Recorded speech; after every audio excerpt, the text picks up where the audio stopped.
Hello everyone, आज का हमारा टॉपिक है फीचर्स ऑफ टैली। टैली में कौन कौन से फीचर्स हमको अवेलेबल है जिसके थ्रू हमारे लिए टैली सॉफ्टवेयर को मेंटेन करना, हमारे बिजनेस को टैली सॉफ्टवेयर में कितना इजी हो गया है। Tally is simple accounting software who Polarity rests on many of its user-friendly features. Some of these are as follow. जो टैली सॉफ्टवेयर है ये पैकेज ही ऐसा है कि बिजनेस से रिलेटेड, यानी बिजनेस से जो भी रिलेटेड हमको ट्रांजैक्शंस करने हैं बिजनेस का, उसके लिए ये पैकेज, ये सॉफ्टवेयर बना है जिसमें आपको बहुत फ्रेंडली फीचर्स है जिसको आप मेंटेन कर सकते हो, जिसमें आप अपने एम्प्लॉय की इंफॉर्मेशन के साथ साथ अपनी कंपनी की इंफॉर्मेशन को भी मेंटेन कर सकते हो। तो इसमें कुछ फीचर्स बताए हैं जो बहुत ज़्यादा फ्रेंडली है, आप लोगों के लिए बहुत ज़्यादा यूजफुल रहेंगे टैली सॉफ्टवेयर में। तो सब में पहला है कॉन्करेंटिंग मल्टीलिंगुअल कैपेबिलिटी। मल्टीलिंगुअल से आपको ये समझ में आएगा, multi means many, lingual means language. इसमें क्या होता है टैली सॉफ्टवेयर में कि आप ये सपोर्ट करता है इंडियन और इंटरनेशनल लैंग्वेज को। जैसे हम जो भी लैंग्वेज में हमारी रिपोर्ट जनरेट करना चाहते हैं या रिपोर्ट या हमारा टैली सॉफ्टवेयर को मेंटेन करना चाहते हैं, तो आप वो चूज कर सकते हो। जैसे कि आप लोग फोन में करते हो कि फोन में जिसको भी जो सुटेबल रहता है वो लैंग्वेज में वो फोन को कन्वर्ट करके रखता है। जिसको हिंदी अच्छे से नहीं जमता इंग्लिश, तो हिंदी में ट्रांसलेट करते रहता है, यानी हिंदी में पूरा का पूरा चेंज कर देता है। वैसे जिसको इंग्लिश का आता है तो इंग्लिश में करता है। जो अलग लैंग्वेज का यूज कर सकता है, तो बहुत सारी लैंग्वेज हमारे इसमें अवेलेबल रहती है। वैसे ही टैली सॉफ्टवेयर में भी बहुत सारी लैंग्वेजेज है जिसमें आप रिपोर्ट को व्यू कर सकते हैं। जैसे कि आपको अगर से आप कंफर्टेबल हो हिंदी लैंग्वेज में, या आप मलयालम हो, या आप कुछ और हो, मराठन हो, तो आप उसमें आपकी लैंग्वेज को चेंज करके आप उस टैली सॉफ्टवेयर को समझ सकते हैं, यानी टैली में ट्रांजेक्शन कर सकते हैं। Support almost all the major Indian and international languages. या इंडियन और इंटरनेशनल लैंग्वेजेस क्यों बोला है? क्योंकि आप इंडियन के हो तो इंडिया में हिंदी लैंग्वेज, मराठी लैंग्वेज ज़्यादा चलती है। इंटरनेशनल लैंग्वेज अलग हो जाती है, यानी अगर से आप कोई साउथ साइड के हो या कोई और साइड से आप बिलोंग करते हो, तो आप वो लैंग्वेज को चूज कर सकते हो। आप जो भी लैंग्वेज इसमें अवेलेबल है, बहुत सारी लैंग्वेजेस है। You can enter accounts in a language of your choice. आप जो भी अकाउंट मेंटेन कर रहे हो, आपके जो भी ट्रांजैक्शन कर रहे हो, उसको आप अपनी लैंग्वेज में चूज करके मेंटेन कर सकते हो। View report in another language. अगर से आपने एक लैंग्वेज में अगर से जो भी आपको समझ रहा है, या आप इंग्लिश लैंग्वेज में ही बनाना चाहते हैं ट्रांजैक्शन या अकाउंट मेंटेन करना चाहते हैं, तो आप कर सकते हो। पर अगर से रिपोर्ट आपको कोई और लैंग्वेज में देखना है, तो वो भी आप चूज कर सकते हो। ऐसे नहीं है कि आपने एक बार ट्रांजैक्शन हिंदी लैंग्वेज में कर दिया चूज करके, तो उसको आप ट्रांसफर नहीं कर सकते हो। ट्रांस आप कर सकते हो, चूज कर सकते हो बाद में, अगर से रिपोर्ट आपको कोई अदर लैंग्वेज में देखना है तो।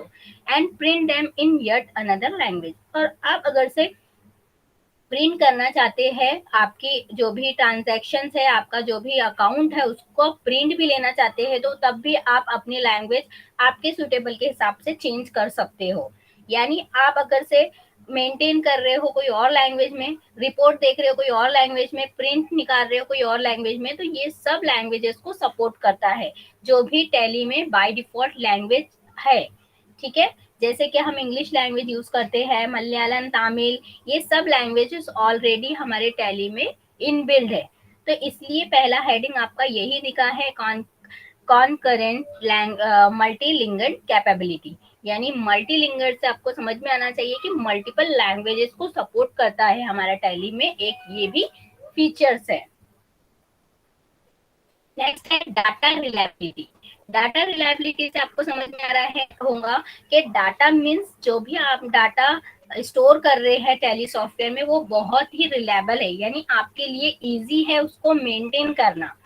Perform data integrity checks at regular intervals to save all the latest modification.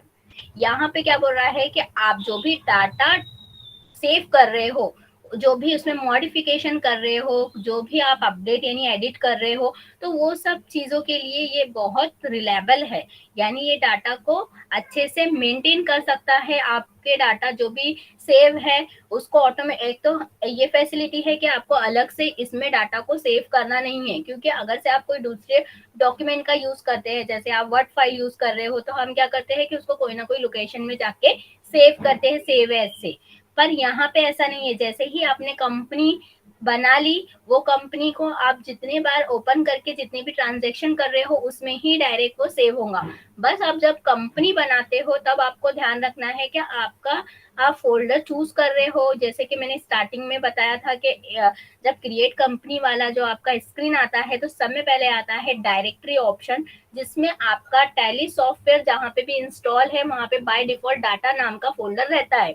पर अगर से इनकेस आपको डाटा नाम के फोल्डर में नहीं डालना है तो आप उसको हटाकर आपका जो भी पाथ देना है, जो भी सेट करना है, वो भी डायरेक्टली सेट कर सकते हो। पर आप जो भी कंपनी क्रिएट कर रहे हो उसमें ही ट्रांजैक्शन ऑटोमेटिकली सेव होते जाएंगे। ऐसा नहीं है कि आप आज आपने कोई और कंपनी बनाई, कल और कोई कंपनी बना दिया तो उसमें चला जाएगा, ऑटोमेटिकली नहीं जाएगा। भला ही ऑटोमेटिकली सेव होते जाएगा जैसे ही कंपनी क्रिएट हो जाएंगी। तो जो भी आप सेव कर रहे हो, जो भी आप लेटेस्ट मॉडिफिकेशन कर रहे हो, वो भी ऑटोमेटिकली इसमें होते जाएगा। ठीक है, बस आपको एक्सेप्ट की प्रेस करना है जब आप कोई भी एंट्री करते हो तब। This ensures that no data is lost even if there is a power failure or shutdown of the machine. आपका पावर फेलियर हो जाए, चाहे आप काम करते करते बीच में से आपका लाइट चला जाए या आपका शटडाउन हो जाए पीसी, तब भी आपका डाटा जैसे के वैसे सेव होते जाएगा जैसे ही आपने उसको एंटर की प्रेस करके वो रिकॉर्ड एंटर कर दिया तब। ठीक है, जब तक अभी आप रिकॉर्ड एंटर नहीं करते हो, जैसे मैंने आपको बताया था ग्रुप क्रिएट करने का, लेजर क्रिएट करने का, तो लेजर में अगर से हमने बनाया है कैपिटल अकाउंट, तो जब तक का कैपिटल अकाउंट की स्क्रीन को हम एक्सेप्ट नहीं करते तब तक का डाटा सेव नहीं होता है। तो आपको ये ध्यान देना है कि आपको एंटर की प्रेस करके एक्सेप्ट कराना है, तभी डाटा ऑटोमेटिकली सेव हो जाता है। यानी अलग से आपको कंट्रोल एस या सेव एस बटन नहीं प्रेस करना है। तो आपका डाटा कब तक का सेव रहे, आपका डाटा जब तक आप काम कर रहे हो, ऑन है कंप्यूटर या ऑफ भी हो जाए तब भी आपका डाटा वो सेव रहेगा जहां तक के भी आपने प्रोसेस किया है। इसलिए ये फीचर जो है बहुत रिलायबल बोला है कि डाटा रिलायबिलिटी है, कि हम डाटा को मॉडिफाई कर सकते हैं और वो डाटा हमारा सेव भी हो जाता है मॉडिफाई होने के बाद। अगर से बीच में से हमारा पीसी बंद हो जाए तो भी हमारा डाटा वहाँ पे सेव रहता है, क्योंकि हमको यहाँ पे सेव करने की कोई नीड नहीं है, ये ऑटोमेटिकली सेव होता है जैसे ही हम एंट्री पास कर देते हैं तब। यूजर डिफाइंड सिक्योरिटी लेवल्स, ये क्या होता है यूजर डिफाइंड? यूजर मीन्स हम जो यूजर्स होते हैं उनको डिफाइन करना सिक्योरिटी। यानी अगर से मैं कोई कंपनी में काम कर रही हूँ, मैं एज अ एम्प्लॉय हूँ और मेरा जो सॉफ्टवेयर है उसमें मैं चाहती हूँ, मैं अगर से कोई कंपनी में बिजनेसमैन हूँ, अगर से मैं बिजनेस चला रही हूँ और मेरा बिजनेस बहुत बड़ा है या छोटा भी है, पर मैं चाहती हूँ कि मेरा जो टैली सॉफ्टवेयर में कोई सिक्योरिटी लगा दूं ताकि जो चीजें मुझे नहीं दिखाना है मेरे एम्प्लॉय को वो ना दिखे, और जितना उनका काम के लिए मैंने रखा है मेरे यूजर के, मेरे एम्प्लॉय को, उतना ही काम वो करे। यानी उतना ही वो मेंटेन कर सके, उतना ही उनको डिस्प्ले हो इंफॉर्मेशन। तो उसके लिए आप सिक्योरिटी लेवल लगा सकते हैं। यानी अगर से आपका बिजनेस में कोई डाटा एंट्री कर रहा है, कोई लेजर का अकाउंटेंट देख रहा है, कोई वाउचर एंट्री का देख रहा है, या कोई बैलेंस शीट का मेंटेनेंस देख रहा है, कोई मैनेजर है आपके इसमें, तो उसके हिसाब से आप सिक्योरिटी लगा सकते हैं टैली सॉफ्टवेयर के थ्रू। यानी आपका बिजनेस का जो भी ट्रांजैक्शन है वो आपको कितना पोर्शन डिस्प्ले कराना है कोई यूजर को, वो आप करा सकते हो। जैसे आप चाहते हो कि आपका डाउन या अप आपको ही पता रहे, आपके एम्प्लॉयज को ना पता रहे, यानी कोई और अदर यूजर्स को पता ना रहे, तो आप ऐसे सिक्योरिटीज में लगा सकते हो। तो ये सपोर्ट करता है कि आप अगर अलग अलग सिक्योरिटी लेवल्स आपकी कंपनी के लिए क्रिएट कर सकते हैं। support multi-security levels, thereby allowing multiple user to work on a system at various level। ठीक है, जो मैंने बताया है कि आप क्या कर सकते हो, अलग अलग लेवल के आपके जो भी वर्किंग एम्प्लॉय है, जो वर्क कर रहे हैं आपके इसमें एम्प्लॉय, तो आप उनको अलग अलग काम डिस्ट्रीब्यूट कर रहे हैं टैली सॉफ्टवेयर में भी कि तू भाई डाटा एंट्री का मेंटेन कर, तू मेरा एम्प्लॉय का पेरोल मेंटेन कर या लेजर मेंटेन कर, वाउचर मेंटेन कर, तो वैसे आप सिक्योरिटी लगा सकते हैं।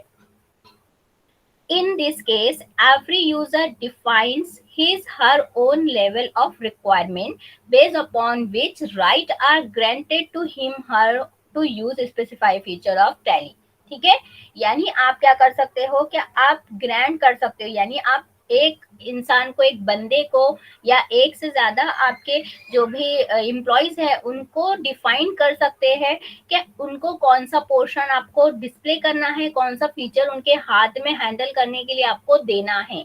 तो आप ये भी कर सकते हो। अगर से आपको बिजनेस का बैलेंस शीट या प्रॉफिट एंड लॉस अकाउंट उनको दिखाना ही नहीं है, कि सिर्फ उनका काम ये है कि वो सिर्फ एंट्री करे, रोज के रोज ट्रांजैक्शन करे, बस इतना ही काम कराना है आपके एम्प्लॉय से, तो आप वो भी कर सकते हो। तो ऐसे आप सिक्योरिटी लेवल लगा सकते हो। इंटरनल बैकअप रिस्टोर, ठीक है। इंटरनल बैकअप एंड रिस्टोर से आपको समझ में आ रहा है कि आपका क्या करना है। आपको अगर से आपकी कंपनी का बैकअप लेके रखना है और जो बैकअप लिया हुआ है उसको आपको रिस्टोर करना है, तो ये भी फैसिलिटी टैली सॉफ्टवेयर ने दिया है आपको। Contains inbuilt option to restore and take backup of data. The user can take a backup of data in the local hard disk or any external media. ठीक है, जब हम स्टार्टिंग में shortcut की देखे थे तो मैंने इसका भी आपको बताया था। अगर से शॉर्टकट की आपको याद नहीं है तो आपके लिए ऑप्शन भी अवेलेबल है स्क्रीन पे डायरेक्टली कि बैकअप एंड रिस्टोर कैसे लेते हैं, यानी कैसे आपको क्लिक करके बैकअप का स्क्रीन आएगा और कैसे रिस्टोर का आएगा, वो हम आगे देखेंगे। आपका अलग से टॉपिक भी है बैकअप एंड रिस्टोर। तो ये क्या होता है, इनबिल्ट फीचर है टैली में कि टैली ने आपको ये बताया है कि आप अपना बैकअप भी ले सकते हैं, आप इसको रिस्टोर भी कर सकते हैं। यानी आप जो भी एक्सटर्नल मीडिया में आपको बैकअप लेना है, जैसे पेन ड्राइव है, आपका फ्लॉपी डिस्क है, या कोई अलग से आप कोई हार्ड डिस्क का यूज कर रहे हैं, तो आप उसका बैकअप ले सकते हो। और जो भी आपके पेन ड्राइव में अवेलेबल चीजें हैं, यानी आपके बिजनेस से रिलेटेड कोई ट्रांजैक्शन आपने किए हैं, उसको आपको रिस्टोर करना है आपकी कंपनी में, तो वो भी आप कर सकते हो। तो यानी आप टैली सॉफ्टवेयर में, जैसे आप एक कंप्यूटर में काम करते हो, एक डॉक्यूमेंट अगर से बनाया है, वो डॉक्यूमेंट को आपको आपके कंप्यूटर में डालना है, तो आप पेन ड्राइव में लेते हो, सेव करते हो और वही उसमें ही आगे का प्रोसेस करते हो। तो वैसे ही टैली ये तो सॉफ्टवेयर है, तो सॉफ्टवेयर सपोर्ट करता है बैकअप और रिस्टोर की फीचर्स को भी। Multi directory of company management, ये मैंने स्टार्टिंग में ही आपको बताया है कि डायरेक्टरी एक ऑप्शन है आपके इसमें। आपका जरूरी नहीं है टैली सॉफ्टवेयर जहां पे भी सेव है उसका डाटा, जहां पे भी यानी उसका जो इंस्टॉलेशन है टैली सॉफ्टवेयर जहां है वहीं आपको रखना कंपलसरी है, ऐसा कुछ नहीं है। अगर से आपको डायरेक्टरी चेंज करना है, तो आपको अगर से फोल्डर भी चेंज करना है तो भी आप कर सकते हो। अगर से आप चाहते हो कि टैली सॉफ्टवेयर के अंदर में एक और फोल्डर क्रिएट करूँ, तो आपको बस डायरेक्टरी के अंदर ही रहना है, यानी जो स्क्रीन रहती है हमारी कंपनी क्रिएट करने की स्क्रीन, उसके अंदर रहते हुए भी आप फोल्डर क्रिएट कर सकते हो, या आप ऑलरेडी फोल्डर कहीं क्रिएट कर दो या कोई ड्राइव में क्रिएट कर दो, कोई ड्राइव आपको चेंज करना है तो वो भी मेंटेन कर सकते हो आप। Allow the user to create more than one more to store the data. यहाँ पे बोल रहा है कि ये अलाउ करता है यूजर को कि आप एक या एक से ज्यादा डायरेक्टरी में आपकी कंपनी को मेंटेन कर सकते हो, यानी आप कंपनी को सेव करा सकते हो। डायरेक्टरी आप चेंज कर सकते हो, चेंज करने के बाद आप उसमें भी अपना ट्रांजैक्शंस रख सकते हो। तो ऐसा डायरेक्टरी का कोई लिमिट ये नहीं है आपको कि एक ही डायरेक्टरी में आपको काम करना है। आपके पास जितनी भी आपके कंप्यूटर में जो भी डायरेक्टरी बनी होंगी, आप बार बार उस डायरेक्टरी को चेंज कर सकते हो। तो ये फीचर्स भी अवेलेबल है इसमें, ये सपोर्ट करता है। Import export of data, import export data, ये आपको समझ में ही आ रहा होगा, यानी लेना और देना। ठीक है, इंपोर्ट करना, एक्सपोर्ट करना डाटा को। तो यहाँ पे बोल रहा है कि ये फैसिलिटी है, ये बहुत ज्यादा इंपॉर्टेंट फैसिलिटी है, यानी आपको बोला है कि facilitates importing and exporting data between Tally and another other software. यानी ये बोल रहा है कि आप अगर से कोई और सॉफ्टवेयर, या ये बोल सकते हैं कि हम अगर से कोई वर्जन भी चेंज करते हैं टैली का, न्यू वर्जन जो अपडेट होकर आ रहा है उसमें भी आप इंपोर्ट और एक्सपोर्ट डाटा कर सकते हो। ये भी फैसिलिटी, और अदर सॉफ्टवेयर का भी यूज कर सकते हो। इसने बोला है कि आप इंपोर्ट और एक्सपोर्ट कर सकते हो अपने डाटा को। Graphical analyse of data. Graphical आप लोगों ने देखे होंगे कि हम अगर से हमारे बिजनेस के जो भी ट्रांजैक्शन है या बिजनेस का जो भी अप डाउन मेन्यू है, यानी हमारा अप हो रहा डाउन हो रहा, तो हमको ग्राफिक के थ्रू आपको देखना है। आप लोगों ने देखे होंगे कि बिजनेस में जब भी हम कोई प्रेजेंटेशन बनाते हैं तो हम बताते हैं कि हमारा प्रोडक्ट का लेवल कौन से इस पे है। यानी आप ईयर चेंज करते हो, यानी आप कोई चार्ट बनाते हो, कोई पाई चार्ट हो गया या आपका कॉलम चार्ट हो गया, तो उसके थ्रू आप क्या करते हो, ग्राफिकल रिप्रेजेंट करते हो हमारे अपने डाटा को। तो वैसे ही इसमें भी फैसिलिटी है कि आपका बिजनेस का 1 ईयर का या 1 मंथ का ग्राफिक्स आप यहाँ पे क्रिएट कर सकते हैं। Allow the user to represent data in graphical format such as pie chart। ठीक है, यहाँ पे पाई चार्ट का एग्जांपल दिया है कि पाई चार्ट के थ्रू आप ग्राफिकल फॉर्मेट भी चेंज कर सकते हो आपके डाटा का। जैसे आपको मैंने बताया है कि बैलेंस शीट में आप बैलेंस शीट पूरी टैली होती है, फिर आप लोगों का पता चल जाता है कि बिजनेस में आपको क्या प्रॉफिट हुआ या लॉस हुआ। तो वही चीज को अगर से आपको ग्राफिकल प्रेजेंट करना है तो आप वो भी फैसिलिटी टैली में है कि आप ग्राफिकल प्रेजेंट कर सकते हो, ग्राफिकली प्रेजेंट कर सकते हो अपने डाटा को। Ability to publish report and document on the internet. अब यहाँ पे बोला है कि इसमें ये भी एबिलिटी है कि आप अपने पब्लिकली कर सकते हैं अपनी रिपोर्ट को और अपने डॉक्यूमेंट्स को इंटरनेट के थ्रू, क्योंकि ये इंटरनेट की भी फैसिलिटी देता है कि आप इंटरनेट का भी यूज कर सकते हैं। यानी डायरेक्टली आप किसी को मेल भी कर सकते हो। इसमें आपको आपका मेल एड्रेस में जाके स्क्रीनशॉट लेके ऐसा कुछ नहीं करना है, डायरेक्टली आप मेल कर सकते हो, डायरेक्टली आप प्रिंट प्रीव्यू देख सकते हो, प्रिंट भी दे सकते हो। ठीक है, तो ये सब फैसिलिटी इसमें अवेलेबल है। तो यहाँ पे बोला है allow the user to email report and document directly from the Tally. आपको टैली ने खुद से एक ईमेल का ऑप्शन भी दिया है। आप वहीं पे रहते हुए, टैली सॉफ्टवेयर में ही रहते हुए आप मेल भी कर सकते हो, जो भी आपको मेल करना है, जो भी डॉक्यूमेंट।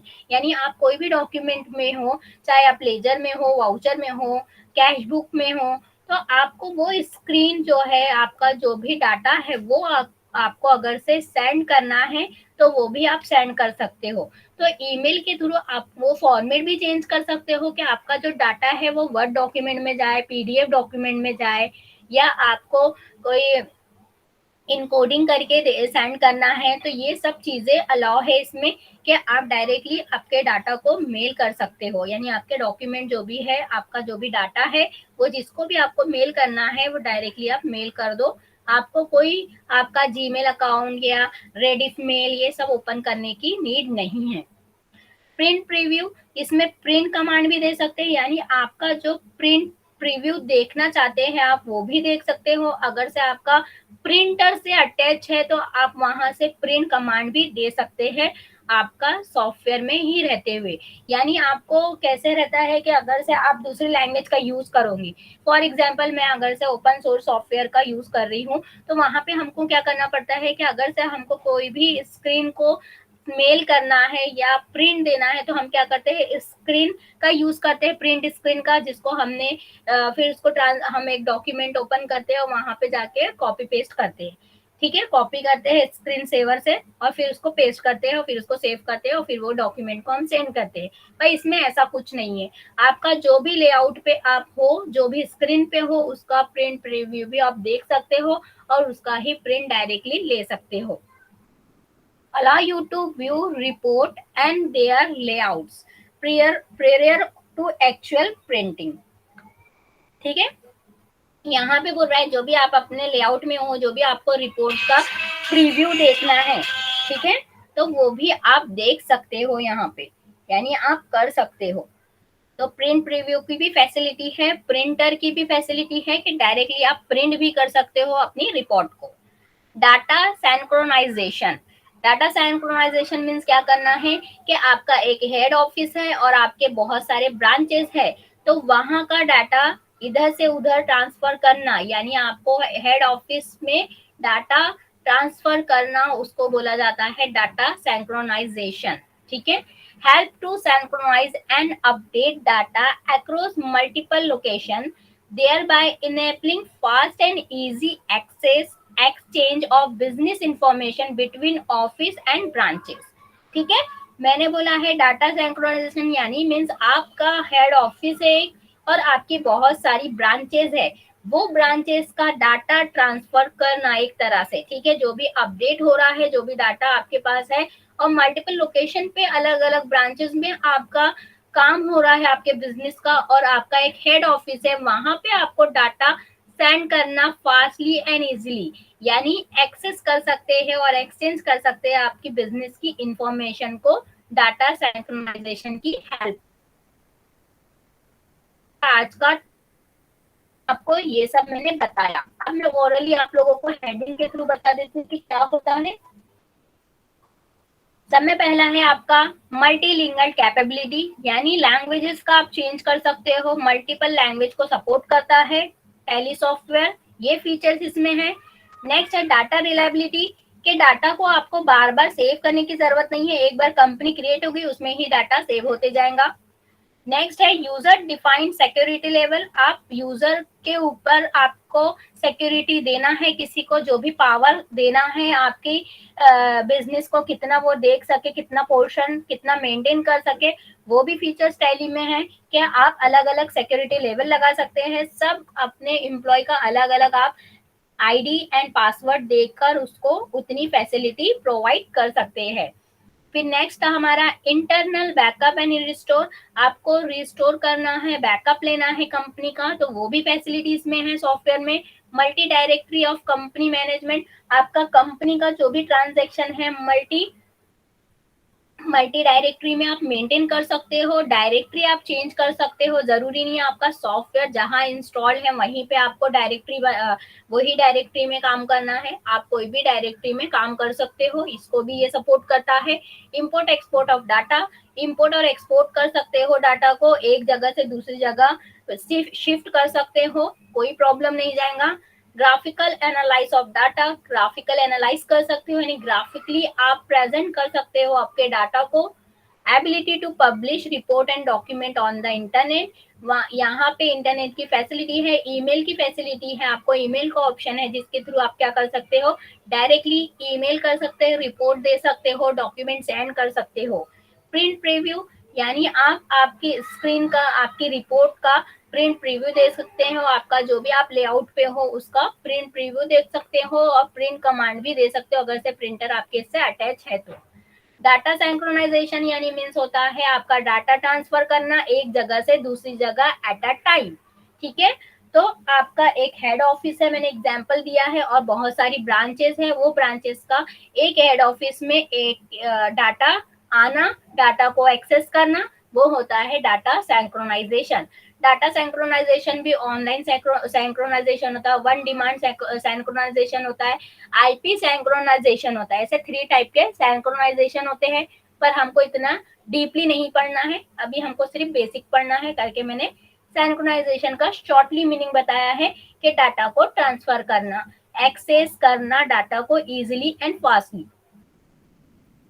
आई थिंक आप लोगों को इतना समझ गया होगा। Thank you so much.